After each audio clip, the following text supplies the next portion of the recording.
into form, through form,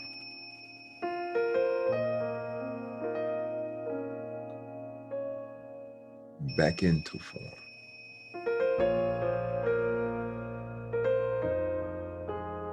through form,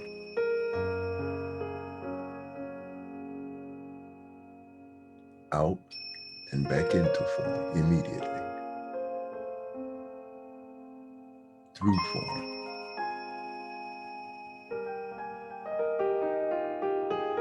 out and back into form immediately,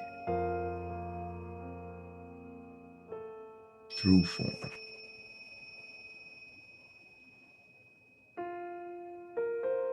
out and back into the next form, through form,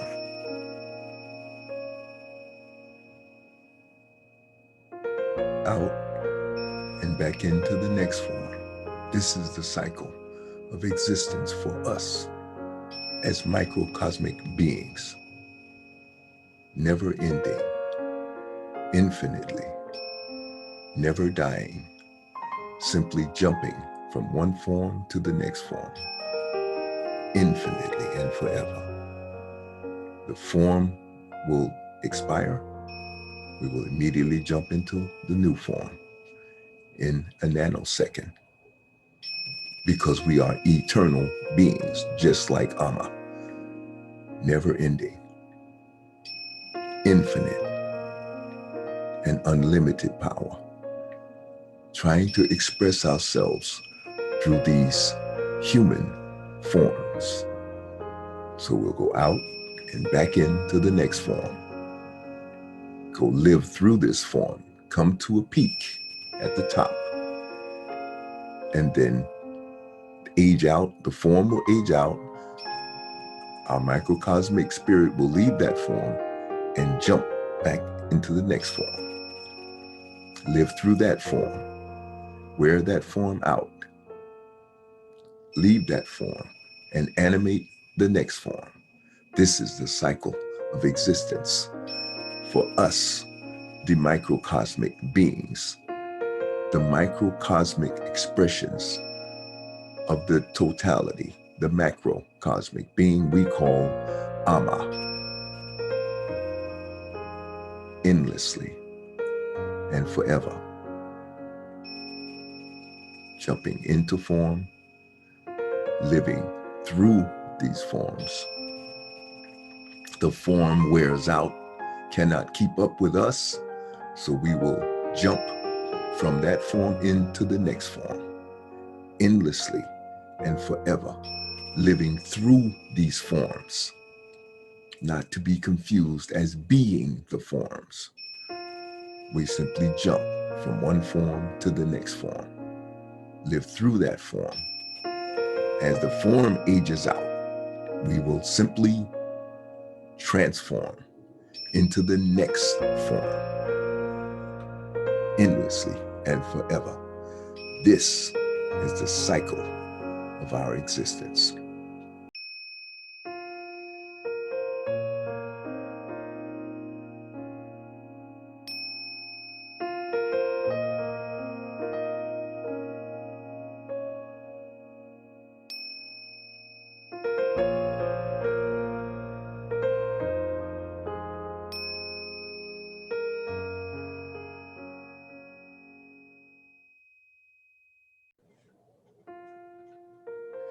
How you doing, family? Welcome to another BANTU-Morpheus workshop. Today is March 9th, 2021. I'm going to switch it up a little bit with this workshop video. Instead of me, and again, what we're doing is following up on this workshop is based on my book and my concepts in my book, The Anatomy of Existence and the Power of Belief. We're gonna follow up here with, instead of what I'm gonna kind of switch it up today, I wanna, instead of me just, continuing to repeat the things that I've been teaching in my book, The Anatomy of Existence and the Power of Belief, I'm gonna critique a YouTube video of one of my top analysts, Dr Oba D'Shaka, who is a phenomenal thinker and teacher. I believe he ran the African Studies Department, African American and Black History Department in, I believe it's, I'll get his bio and I'll put that in this video. I'll edit it in post-production.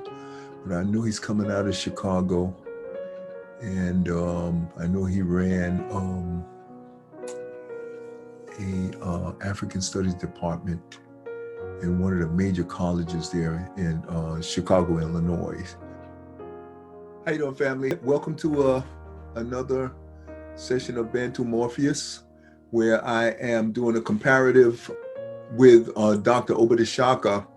This is a program that he is doing where he discusses new ways of establishing or defining improving civilization by using African models of the original civilizations that was brought to humanity through the original people of Africa that we are the ancestors of.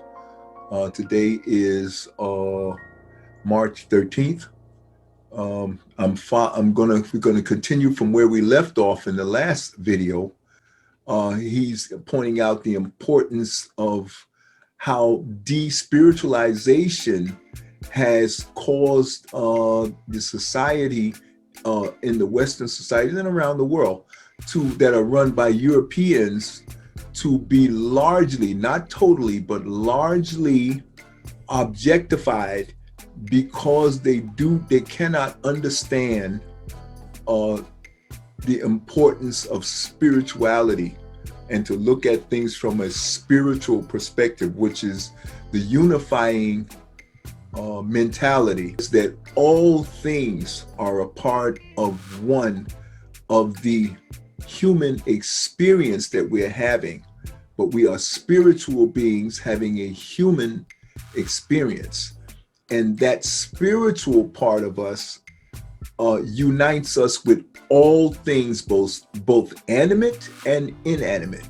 But in particular, it unites us with nature, okay, and puts us in harmony, and it motivates us, and it causes us to be connected to nature organically. That's in our essence as African people. We have never been disconnected from nature, from Ama, who the Europeans call God. And there has been an entire evolution of the civilized society through the African people, our ancestors, that we have learned from. All right, so Professor Oba D'Shaka is going to take off where he left off, and we may have a little bit of an overlap here in this, but I want to do that because I don't want to leave out anything that where we left off in the last movie. I want to have that continuity, so we're going to continue to let him do his lecture here, and then what I'm going to do is point out correspondences that relate to my book, which is The Anatomy of Existence and the Power of Belief. Okay, so let's take off from where Dr. Oba D'Shaka left off last time. Humanity, but despiritualization is really the most dangerous of all of them because it affects planetary existence. So what I'm going to be focusing on today is how we draw from African spirit systems, how we draw from systems that come deeply out of the deepest parts of our roots that have shaped the highest levels of humanity, how we draw on them to save the planet, to construct just systems that can be a part of a just society that is coming into being. And this is something that I think some of you won't get, because you think that this system is going to stay here forever. You think that they've been in power all this time, since 1776. Do you know that in terms of the framework of history, that's no time? The fact is that just as demographic shifts are occurring now, where we'll be a majority by 2044 or so, and global shifts are occurring in power, where China is going to displace America as the world's #1 power, and eventually Africa will. This country has pushed things to an extreme. The extreme of oppression, the extreme of wealth and poverty, and that can't stand forever. And no society does. What goes up comes down. And while we are fighting around the issues of police violence and the issues that affect our people, while we are struggling to survive, while we are struggling to live through this pandemic, we need to have a foot in the past and a foot in the future. And we need to be thinking about what can we do to make this place a better place. And we need to especially think about that for our children. And I always say, you know, this is not a 50-yard dash, this struggle we're in. This is a relay race. It's a generational relay race. We're passing the baton on. And so that is the nature of this struggle. It is the nature of being human. It is the nature of how you overcome oppression.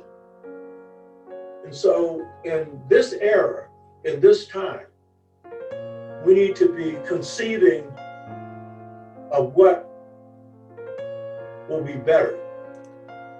And what I want to add here is that it is the nature of evolution itself. It's what he's talking about, passing on the baton, becoming better. That is the nature of evolution itself. And this is why I will continue to advocate and articulate that my book is beyond race. This is beyond culture. It is pure spiritual nature and organic spiritual nature of existence itself on a cosmological level. I'm talking about, this is just how Ama, God, has set this all up. And everything is working exactly to plan as God, Ama, has intended it. So as bad as things may be and as bad as things may have been, we are light years away but in sync with exactly where we need to be at this time. And so everything that I'm bringing to the table, everything that my Nana Oba D'Shaka is bringing to the table, it's right on time with the overall plan. Again, we are eternal beings that never die. All we do is come into form, live through this form as we're doing right now. And when this form burns out or fails to be useful to us, we will simply jump to the next form, be reborn, and continue the work of being better. That's what this is all about. Race does not matter. but we are distracted by it, by the instinctive intelligence of the human form. And because we have not been properly educated about these components of this existence, which include the intelligence that manages the automatic intelligence of the human form that we as microcosmic spiritual beings are riding around in, okay, and using our intuitive intelligence to dominate and control the instinctive intelligence of the human form. Okay, and this is why they always say in every martial arts class you go, every deep spiritual organization or training that you take, it's going to say the same thing to you. The first thing you have to control and know is thyself. And the self they're talking about is the interface of the intuitive intelligence of the spiritual awareness that we each are, that is eternal and never dies, and the evolutionary process of us, this intuitive intelligence and the spiritual awareness, learning how to make this instinctive intelligence of the human form comply and do what we tell it to do when we tell it to do it. And you've got to understand that this is one of the primary functions that you have to dominate and control so that the intuitive intelligence can help the spiritual awareness that we are, which is a aspect of Ama itself. But only we are microcosmic. We are within Ama, but we have all the attributes of Ama, but we are not Ama as a consciousness. We are Ama as a perspective, unique, microcosmic expression of the totality. So therefore, that's why we are aware. And we have the capacity to totally and completely understand everything that is going on here. We already know it. We're just, we have to be awakened. Because we are not Ama, we are an aspect of Ama. We have to be reminded every lifetime. And that's a part of the order that Ama has set up. That's a part of the nature and the organic order that Ama has set up. We have to repeat things. Ama does not. Okay? But again, what Professor D'Shaka is talking about, bringing it back, is that we are trying to get this spiritual awareness ourselves to get this human form vehicle to comply and do what we tell it to do. But this human form, this AI, this automatic intelligence, this instinctive intelligence of the human form has worked in concert with millions of other human forms, and they have organized into a corrupt cabal, and they are working to survive in all of their corruption and to dominate the intuitive intelligence, and we're not going to have that. That's evolution. Automatically, if you see what I see, you can see the end game already here. The intuitive intelligence is directly connected to Ama. The instinctive intelligence is Ama also, but its function is to work to protect the instinctive intelligence. It works to protect the human form that is temporary and is not going to survive more than 100 years or so. So it's desperate, the nature of its desperation and its inevitable loss and handicapped when faced against an eternal awareness like we are. It can't win. It has no hope of ever winning. So the level of desperation of it, since it is an automatic intelligence, it has the illusion of individuality as well. So therefore, on an individual, from an individual perspective, the instinctive intelligence is desperate. And what we have to do as intuitive intelligence, we have to use, let me say it differently. We have to use our intuitive intelligence to calm down or to help the instinctive intelligence to understand that because it will die per se is not the end. We will come back to resurrect it too when we are resurrected. So, and we have to make it feel like it's a part of the family. We have to help it to calm down. We have to help it to realize that it can only exist when we exist. And it's not a punishment for it. It is just the structure of the way existence was set up. It's like your pet. You have to tell your pet.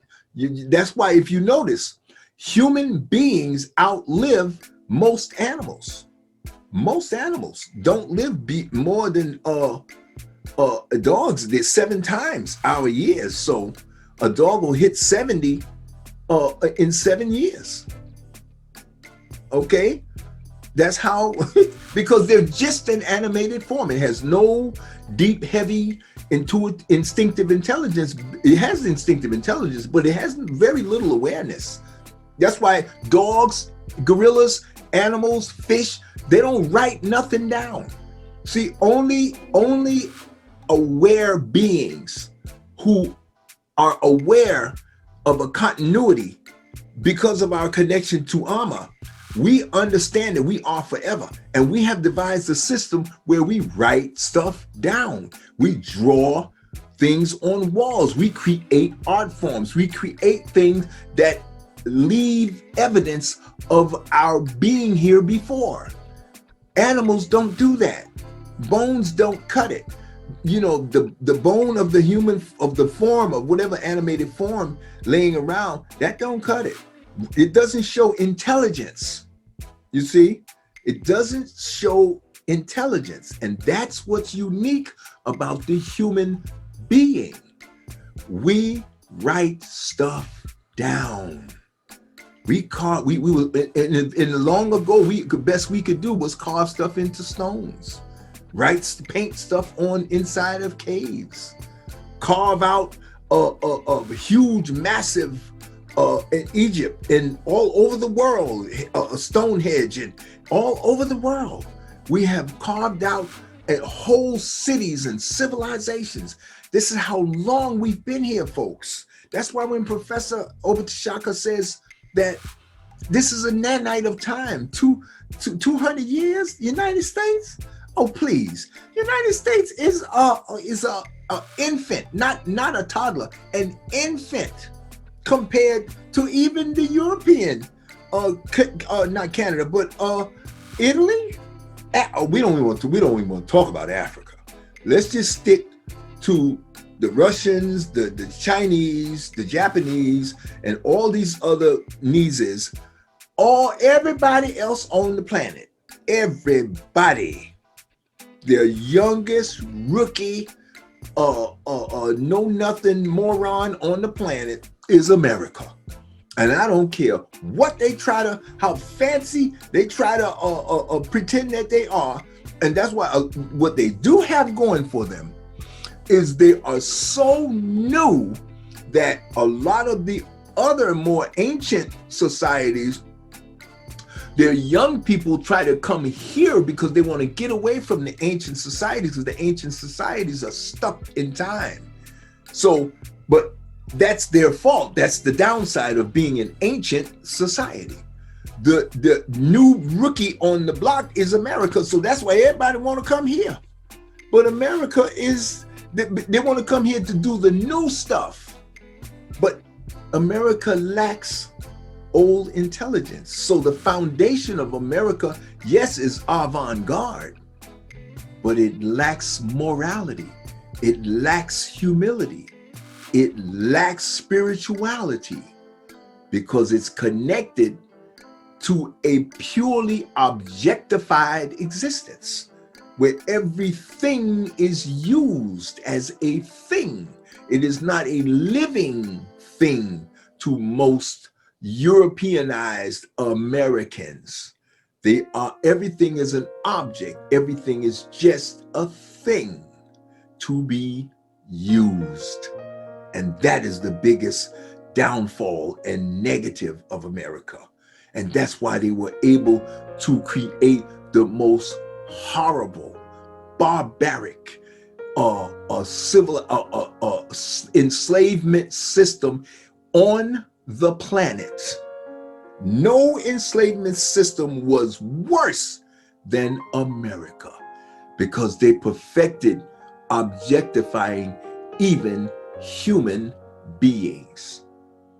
And that's why they call it chattel slavery. You were no more important than a piece of leather saddle or a bridle that is put onto a horse. The horse was more important than you were. And that was done because of the jealousy. And I already talked about that. But let's go on to what Professor Oba D'Shaka talks about here. For our children and for the future and for us today. So for the planet to live, basically, the Aryan or Western despiritualized mind must die. It has to die. And by the way, it's not only in the interest of people of color, it's in the interest of those who have created this problem. Because if it doesn't die, the planet's going to fall on all our heads. In other words, we're not going to be able to live here. So it is this European mindset, and particularly the problem of despiritualization, that is what we have to really address. The European mindset or European philosophy, we can't go into this today. And in fact, the book I'm finishing now on Seba, which means the inner light, I don't have the full title yet, addresses that. Marumba Ani addressed it in her book, Urugu, when it came to the issue of the Greeks and when it came to the issue of Christianity, that is Western Christianity. But there's a lot more to it that we have not examined. Now, when I talk about despiritualization, what do I mean? Drawing from the Greeks, Western thinkers have all gone down this same road. So we know of Freud, Sigmund Freud, who is the dominant thinker in psychology and psychiatry. I think Carl Jung, among the Western thinkers, was better because he had an appreciation of the spirit and he wrote more. But the one who's had the greatest impact has been Sigmund Freud. And what did he say? He said, we must eliminate spirituality from psychoanalytic theory. And he reduced psychology to a despiritualized system. And I think one reason why psychologists and psychiatrists cannot cure their patients, whatever their disorder is. And I think most of the disorders that people face in the West, paranoia, schizophrenia, delusion, depression, many of these have to do with a sick society. And if you're living in a sick society, it's going to create human sickness. But what's interesting is Africans, Native Americans, and other people of color in their traditional systems can actually heal people who have psychological imbalance. Why? Because they heal the whole person, not just the mind. They heal the spirit and they heal the body. In Africa, they, if there's a problem of mental imbalance, psychological imbalance, they treat the whole family. Okay, so This is more of what I was talking about when I said the intuitive intelligence has to dominate the instinctive intelligence. A lot of these imbalances, mental imbalances, and all of those phrenias, anxieties, paranoia, and all this other stuff, they're the result of the microcosmic being becoming trapped within a vehicle that is out of control, the human form vehicle. When that human form vehicle which is a electromagnetic, chemical-based vehicle, that if the chemistry is imbalanced, it can cause mental psychoses. Trauma can also cause a chemical imbalance. If somebody rapes a person, if somebody beats a person, if somebody tortures a person repeatedly, these are traumatic events that can trigger a chemical imbalance. But the problem, what's being affected is the body, the human body form vehicle is what's off. The microcosmic spirit that is riding within, which is you, loses control and cannot make the instinctive intelligence of the human form vehicle comply and regain control. And that's what the African traditionalists, that's the explanation. This is what my understanding is, how they're able to heal that individual. And they incorporate and they make sure that the entire family works in concert to help to rebuild the controls of that individual human form vehicle for the microcosmic being that is within. That is what, and see, again, this is a holistic approach. We are, or I am, because we are. Everything that Africans do is based on that principle. I am because we are. Okay? So with that principle underlying what Africans do, but let's be very clear. I want to articulate this clear distinction. What my African brothers and sisters and ancestors have done in the past, after learning over millions of years of doing this civilization stuff and language stuff, we were the first ones to get this together, and we gave it to the rest of the world. They don't want to give us no credit for it. That's okay. That's okay. It's not about credit, but let's just be very clear. So let's correct the record. Now, we could go off and do everything else. I don't want to get back into a race thing, but I just want to be clear. Give credit where credit is due, folks. This is going to impact your self-esteem. I don't want you to become egotistical maniacs, but I do want you, as an African person, get your chest out, get your shoulders back, and hold your head up high. And I'm only doing that because people try to say you weren't nothing. So just to balance the scale out, let's just get that clear. All right. So this is what's been going on. And this is what the African, our people, my ancestors have done to move the entire human race forward. And we're going to get this straightened out. Okay. And reparations is at the end of this road of trauma. Okay. Let's get back on track here. Why? Because that disorder is going to create a certain kind of imbalance in the family. And if you're going to heal somebody, it's in a collective sense. So, but despiritualization in psychology means removing spirit from psychology. Dr. Wade Nobles, one of our leading psychologists, one of the founders of the movement of Black psychology, says he doesn't really define himself as a psychologist anymore because he's into the realm of spirit, you know? Mm-hmm. So you need a spirit. If you're going to have psychology, you need a spirit psychology, you know? So, yeah, again, I am because we are. That's an African cultural principle. And that principle means that we are spiritual beings riding in a human form vehicle. See, Sigmund Freud, he doesn't know nothing about that because his pineal gland has been atrophied.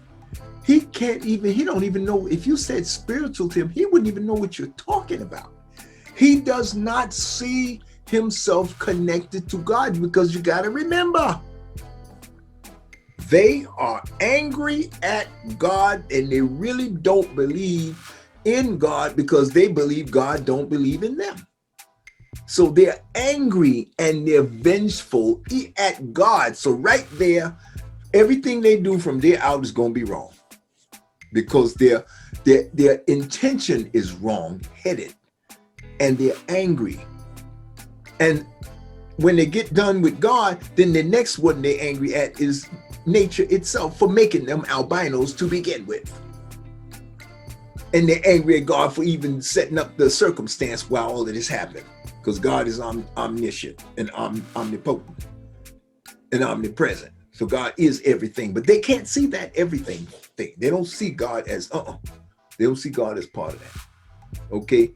But their anger at God is the undergirding, the underpinning of all of their motivations. And that disconnectedness from God and the disconnectedness from nature, that's the essence of spirituality, God and nature.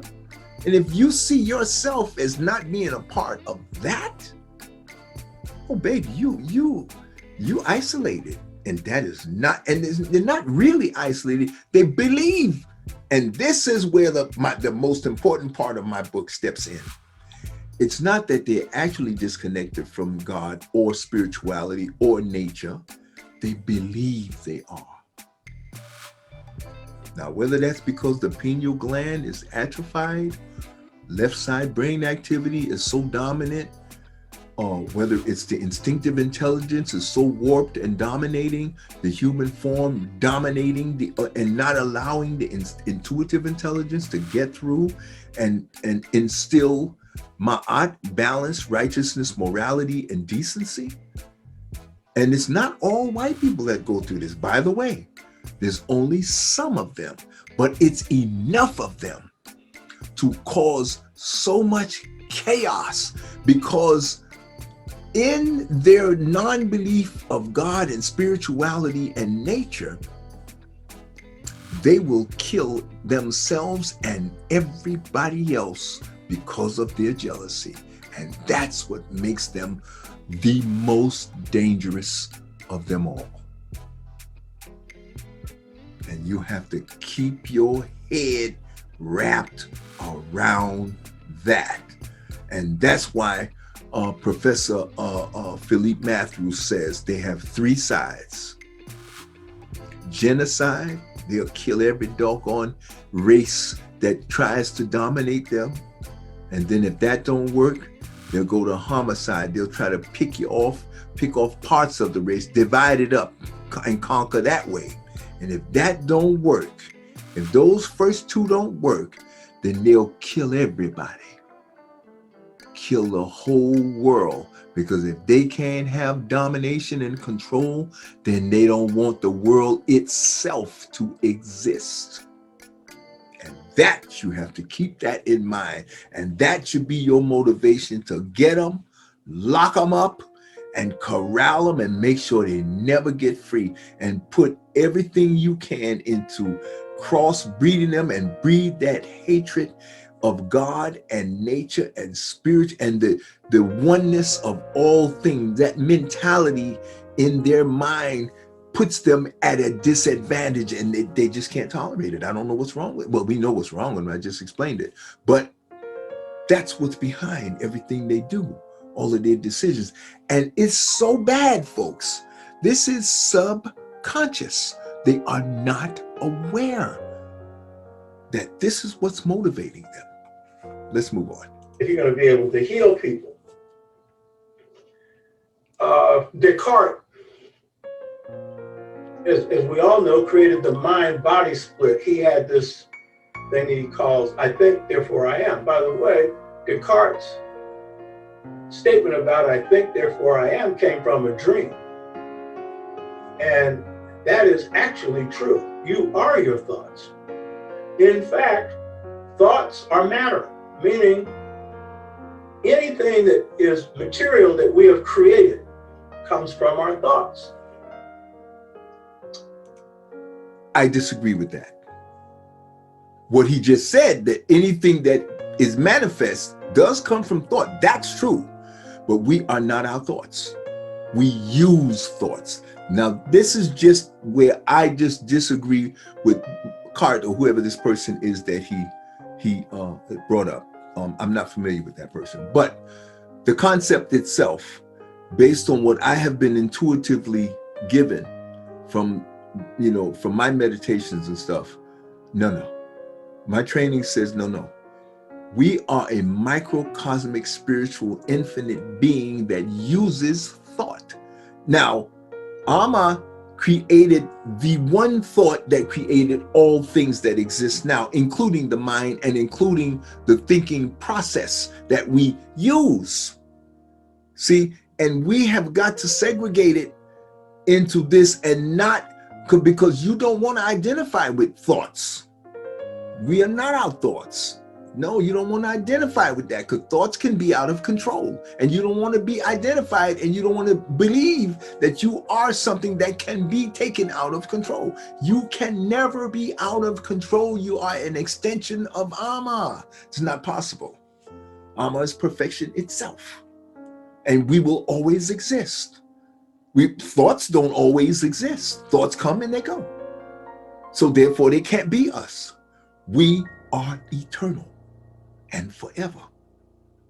So I just want to make clear, this is where I disagree with just this one aspect of and we can agree to disagree. That doesn't mean we don't work together. I will work and back and support this man and honor him, because what he is doing is unbelievable work, beautiful. He will reach people I may never be able to reach.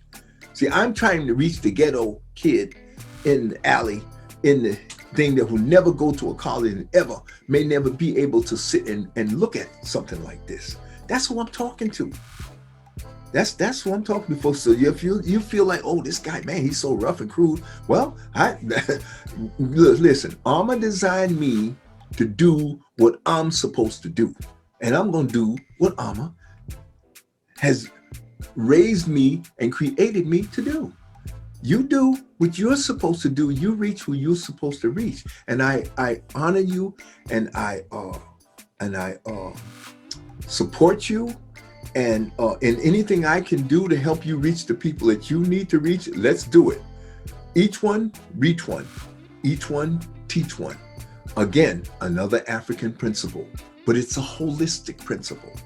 Okay, so we're going to make mistakes. And again, I don't know who he's quoting here, but I almost can guarantee you the person is probably a European, because that's an inexperienced statement.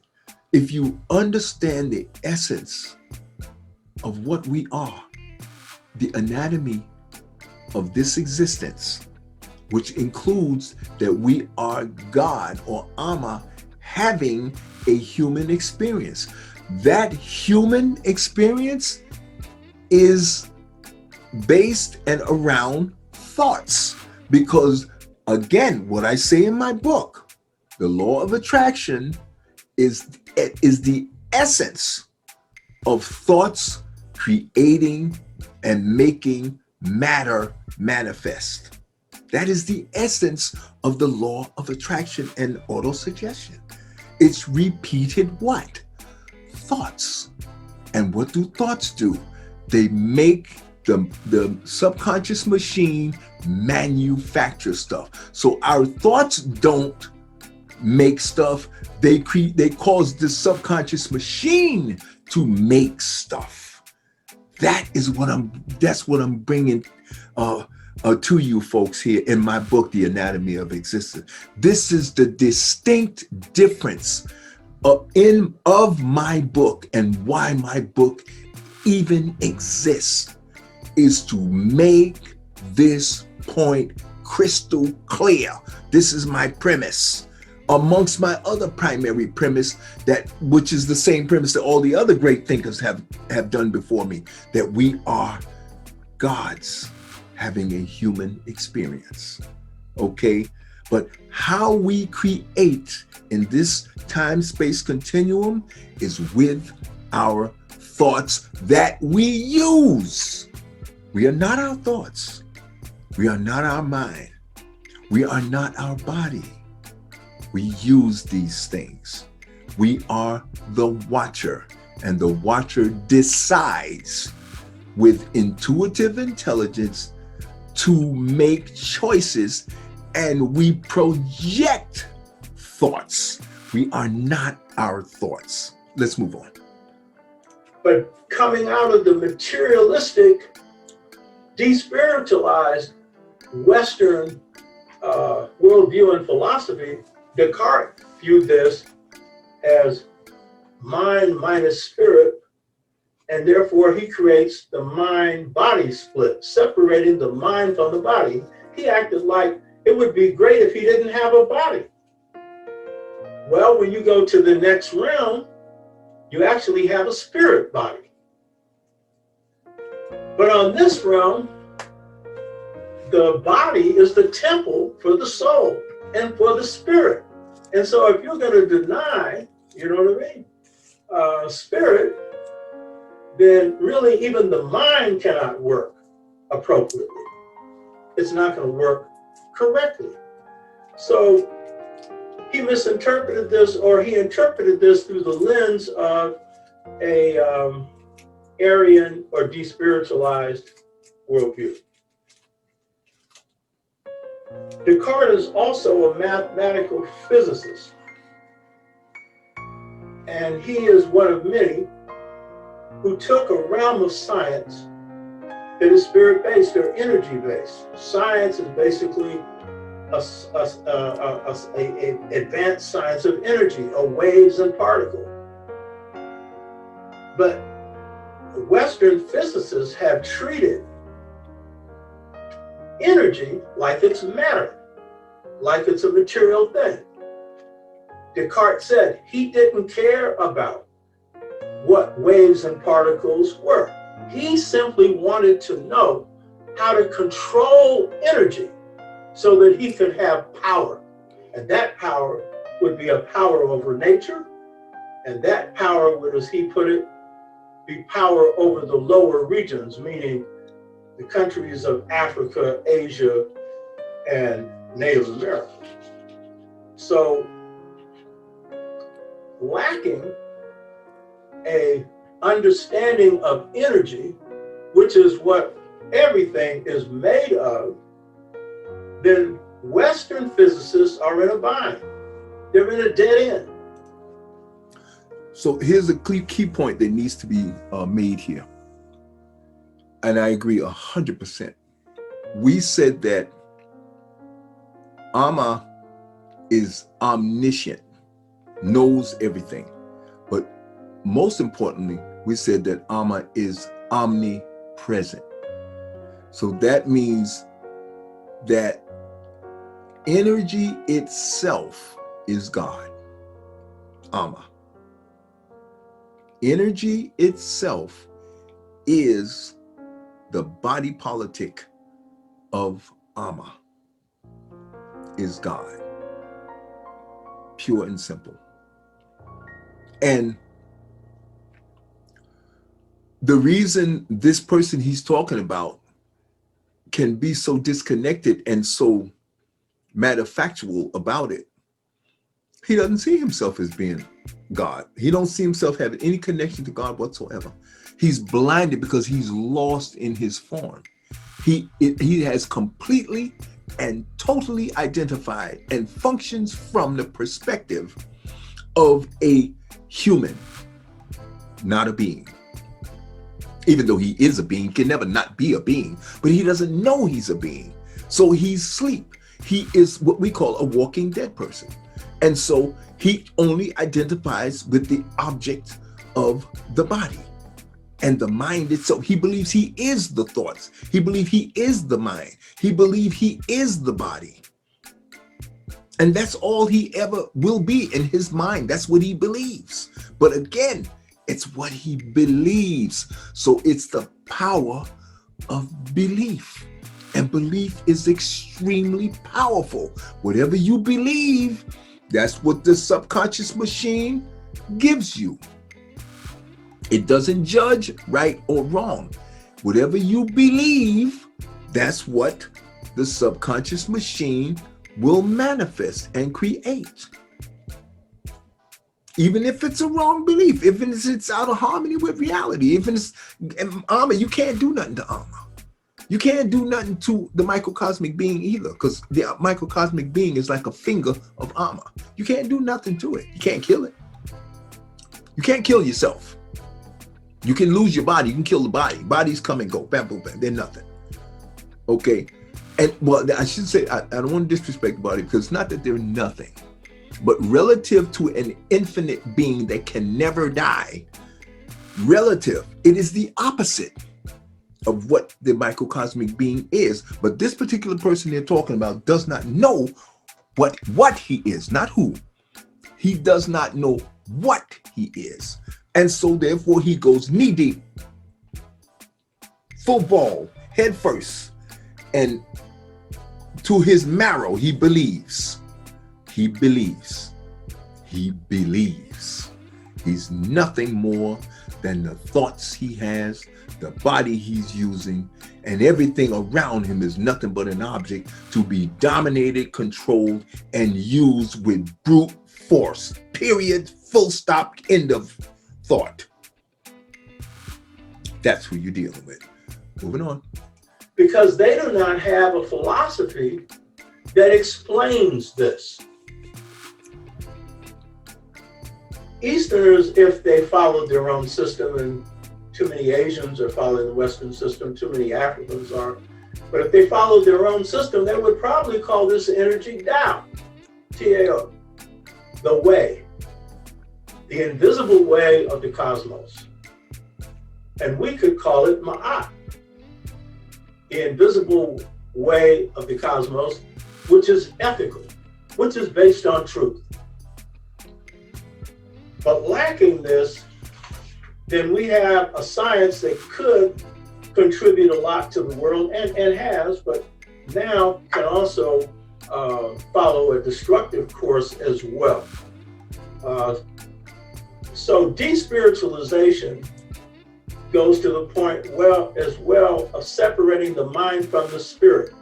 And when the mind operates free of the spirit, it operates on the lower plane of greed, of hatred. So again, what he's calling spirit is what I call the intuitive intelligence of the microcosmic being. This is the intelligence that is directly connected to Amma. This is the intelligence that is getting the eternal, never-ending instruction set that was set into motion with the Big Bang, and that was the singular thought that Amma put out that triggered everything you see before you today, and all of the evolution of where we are and where we will be. Amma already put that thought out. That's it. And so this intuitive intelligence is the instruction set that is perpetuating the original thought and the evolution of everything that exists, and the forward motion, and improvement of everything that exists is being guided by that one intuitive intelligence, and he's calling it spirit. Power. Nietzsche, who is the best of the modern Western thinkers, because he best describes their mindset, which he described as will to power, ended up in an insane asylum, or ended up insane because he was pursuing the idea that the dominant force of history, the dominant value, is a will to power. That is the drive to control and dominate. And that has been, and this is why he's brilliant, that has been the major drive of Western history and Western culture. But he tried to make this a law. He said this was a law for the human species. Domination. Domination of what, though? I don't know if anybody can see this, but just to hear that, to me, sounds like domination of what? I mean, to me, it's organic. Well, dominate, you got to dominate what? You can't just dominate just to be dominating. Well, if you go back to first principle, it says the first thing you got to know is self. So what is he, the only thing he could possibly, and he was on the right track, Nietzsche, this dude. But dominate what?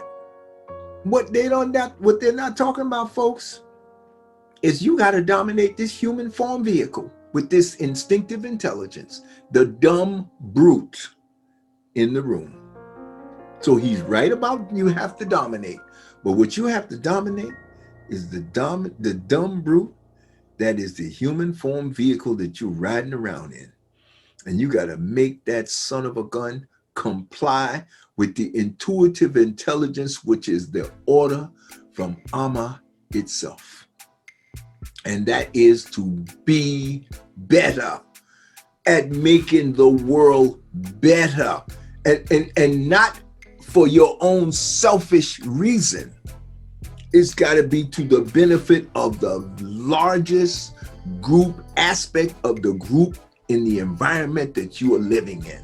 And if you don't understand that holistic, healthy, loving concept of being elbow to elbow with the next human to your left and to your right, and if you perpetuate their health, you're perpetuating the health of the overall ecosystem and environment.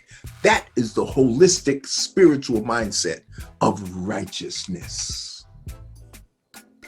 That is the holistic spiritual mindset of righteousness itself. And that is where I function from. Does that mean I allow people, other dysfunctional? Now you got to be able to determine now, once you dominate your own human form and get it to snap into control and comply and have borders and boundaries and links and things that it will not do, okay? And you will not tolerate these random thoughts to just come all through and be having you, and some things you just let go through, and they're so dishonorable you don't even hold your focus on them at all. They're so not on your level and not worthy of your attention, because everything is trying to get your attention, because you are the battery that empowers everything. And whatever you focus on comes into existence. So if you see a thought that is not worthy, that is crazy or insane, you let that go on by and say you don't even make the cut. See, and when you get good at it, them thoughts don't even come through no more, because they see you ain't gonna give it no time. They die. Thoughts can stop. The stopping of a thought is death to a thought. Okay, let's move on. When in fact, that is an outgrowth of an Aryan or European view. So some African Americans have been infected with this despiritualized thought, particularly the more highly educated. Not all, but some. And this is absolutely true. Again, brainwashed, traumatized to the point at birth, traumatized by the history of what has happened to our people, traumatized by the constant, incessant threat of police pulling you over and they can kill you at any time. The trauma of the idea of that, knowing that it is a pervasive mindset and you're living in that every day. Ghosting trauma, as Professor Philippe Matthews talks about. Beautiful, beautiful system. He completely explains that. We have Africans, we have so many brilliant scholars like this beautiful brother sitting here talking to us, blessing us with all of this wisdom. If you just break off and throw that Bible out, free your mind, take total and complete control over everything in your existence and pick and choose. And by picking and choosing, you are defining yourself for the first time in your life. Very few people are self-defined like I am. And when you're self-defined, you are a leader automatically, because the vast majority of people on this planet are nothing but followers. You cannot lead if you don't understand what you are, where you are, and how this nonsense works. And when you learn what you are, how you got to be where you are, because you know where you are, you understand what is wrong with the society. So by proxy, you know what's right. The opposite is right. See? So now you know wrong from right.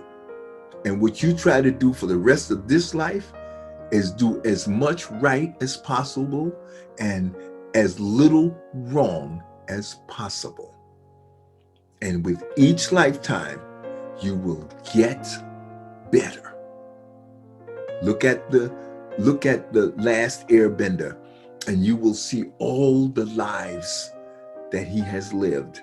That's symbolic in that movie of an education to anyone who's on the path of righteousness. You will see clearly what I have said and what I have put in the beginning and at the end of each one of these movies. The cycle of manifestation. The cycle of manifestation of us, the microcosmic being, moving into form, through form, out and back into form, through form, out and back into form. And each time we get better. Let's move on. And worst of all, those who begin to assume leadership who have no appreciation of the spirit, mind, body connection, because through spirit and mind comes compassion, comes care, comes identifying with the human condition. But if you separate that mind from the spirit, which is an intellectual exercise, because the human being is basically a spirit that's having a human experience. But if you think that way, then you take on this view of the West of objectivity.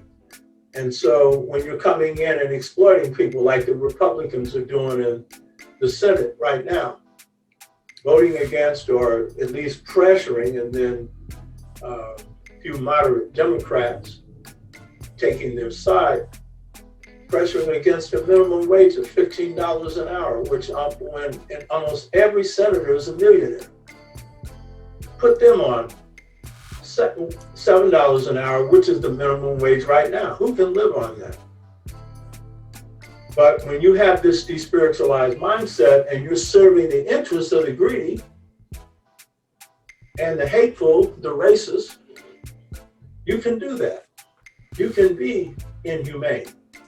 And that's because the instinctive intelligence of the human form is dominating in those individuals. And see, that's a perfect example of what I'm talking about.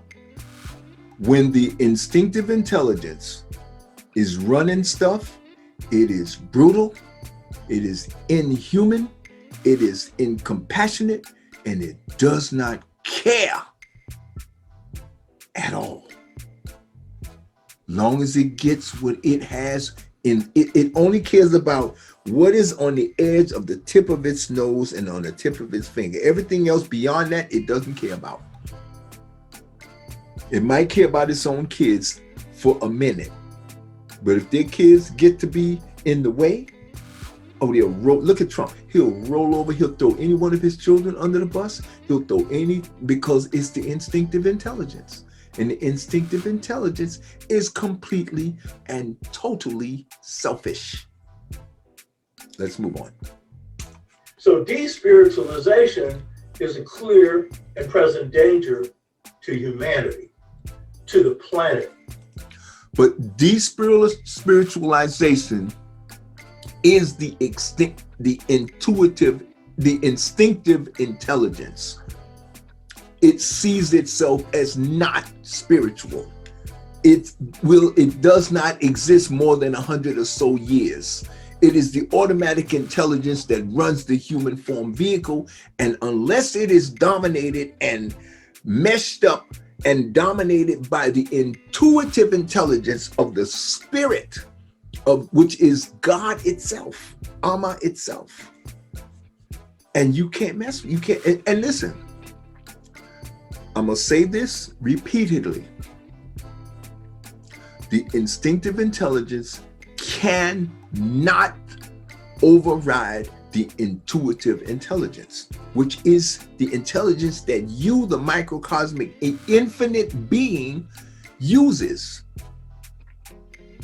You use the intuitive intelligence of Ama, because we are Ama. Ama uses intuitive, and Ama projects into the ultimate intuitive intelligence that flows through any aware being, and there is only one other aware being than Ama, and that's us, the microcosmic being. This is my theory. This is my concept. And I defy anybody to prove me wrong, because I'm open to learn. Maybe there are some other aware beings on the planet other than us and Ama, because last time I looked, there's only one Trinity: Ama, us, the microcosmic being, and the human form vehicle. There's the only three that I know of. The only two awarenesses is Ama and us, the microcosmic being. So, as far as I know, Ama boss, we the underling deputies, and the human form vehicles is under us, and it do whatever we tell it to do. And we do all the creating and manifesting because Ama told us that's what we're supposed to do. That's our job. That's the way I look at it, period. Very simple, folks. And I'm gonna keep it very simple, all right? Let's move on. And so it has to die. That mindset has to die to save the planet. Fortunately for Africans in this country, Africans around the world, our cultures are spirit-based. And so we have in the spirituals this song. It was Fannie Lou Hamer's favorite song. This little light of mine, I'm gonna let it shine, you know, saying that the spirit that is within me, I want it to shine. Our culture is based on that. So the only thing about and again, we are continuing to evolve. And I want to, again, Fannie Lou Hamer was coming out of a traumatic, horrible, white supremacist,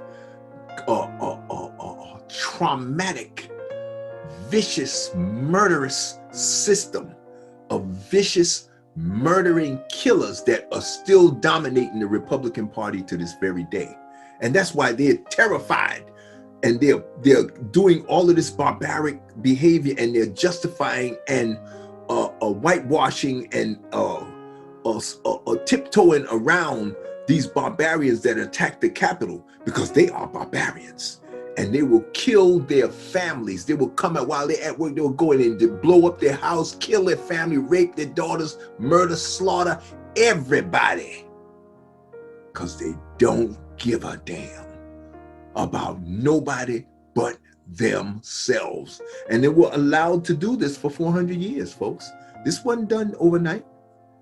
You ain't gonna clean this up in no one presidency. You can forget that. They allowed these guerrillas to grow over 400 years, and they told them they're better than everybody else. And they believed them. And because they said the government passed laws and said that we're better than everybody else. They call it the miscegenation laws. Look it up, folks. I'm not making this stuff up. They did. Okay? So that's why. Listen, these people are terrified of these things. These doggone demented, mentally ill, instinctive intelligences that have microcosmic intuitive intelligence trapped inside of these human form vehicles. So when Fannie Lou Hamer says, I'm gonna let this light of mine shine, she's talking, you can tell she's traumatized, because what she should say is, I'm gonna shine. That's all she has to say is, I'm gonna shine, regardless of what this human form vehicle has been trapped or tricked into and beaten into trying to make me believe. But Fannie Lou didn't know what I know, folks. She was under too much trauma to know what I'm trying to teach here. This is where we are. This is the awakening, folks. This ain't nobody telling me what it's gonna do and let who shine. I am it, the shine. I'm gonna shine. See, when you say it differently, when you identify as the shine, and you look at the form vehicle as an object that it is, but it's a part of the totality. It serves a function. So it deserves the respect and the appreciation as the human form, that I cannot do the living that I'm doing here without this human form. So I respect and I acknowledge the human form for its functionality, and respect it and appreciate it for what it is as a functional part of the overall program that Amma has put into motion, that I serve as well. I am not Amma. I serve Amma. And Amma wants me to make this world the best it can be, and use my talents as an intuitive intelligence.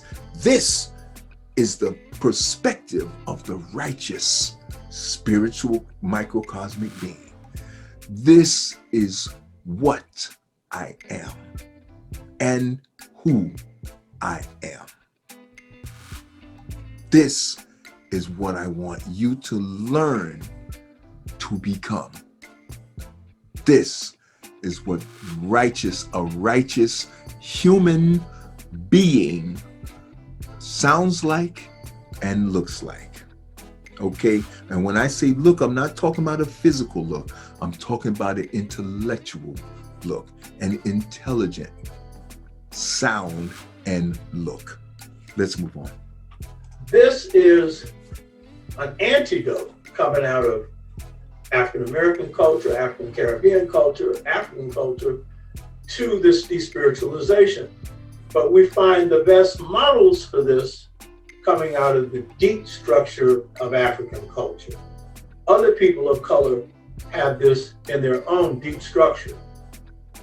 So our biggest problem globally as a people is that we have, because of the intrusion of slavery and colonialism and the intrusion of the white system of thought, the white system of economics, the white system of education, many of us have come to lose confidence in our own way, in our own culture. And in fact, many of us don't even know what it is, because we have assumed that there's no progress in being African. We must become mental Europeans, and then out of that, we can get a good job. Okay, I'm going to end this video here, where we are doing a critique and evaluation and correspondence between my book, The Anatomy of Existence and the Power of Belief, and Dr. Oba D'Shaka's book, this lecture, where he is covering where they are using the African model of society and culture in order to improve and correct the dysfunction of the Western European models that have dominated the world up until this point and brought us to the brink of disaster and destruction of the entire world. And this beautiful webinar or YouTube video lecture that Dr. Oba D'Shaka is offering us here is a way of giving us some ideas and some suggestions on how to correct this problem by using African cultural and spiritual culture in order to correct the dysfunction of American Europeanized, de-spiritualized concepts and tactics that have in order to get away from that. But these tactics have gotten us into the trouble that we are in right now with the world. But as bad as it may seem, I want to leave you with this little thought. We are still getting better, folks.